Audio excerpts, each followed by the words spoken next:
আমাদের এত সুন্দর ভিউটা আর কয়েকদিন পরে আমরা আর এইভাবে দেখতে পাবো না। কারণ এই যে দেখেন বিল্ডিংগুলো উঠতেছে, এই বিল্ডিংগুলো যখন উঠবে তখন আমাদের এই সুন্দর ভিউটা আমরা পুরোপুরি হারাই ফেলবো। এটা নিয়ে বহুত কষ্ট মনে জাগতেছে, এত সুন্দর ভিউ। হ্যাঁ, এই বিল্ডিংগুলো উঠলেই আমাদের এই ভিউটা নষ্ট হয়ে যাবে। আর দেখেন আমার একটা গাছে দুইটা কালারফুল, কত সুন্দর।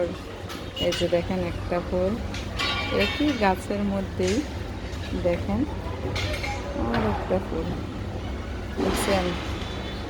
একটা গাছে দুইটা ফুলের হারে কি সুন্দর বাতাস, বাতাসগুলো সেই মন ভরে যাচ্ছে। কিন্তু এক গাছের মধ্যে দুইটা ফুল, ঠিক আছে। এই ফুলটা দেখে মানে অনেক অবাক হয়ে গেলাম যে একটা গাছের মধ্যে দুইটা কালারের ফুল।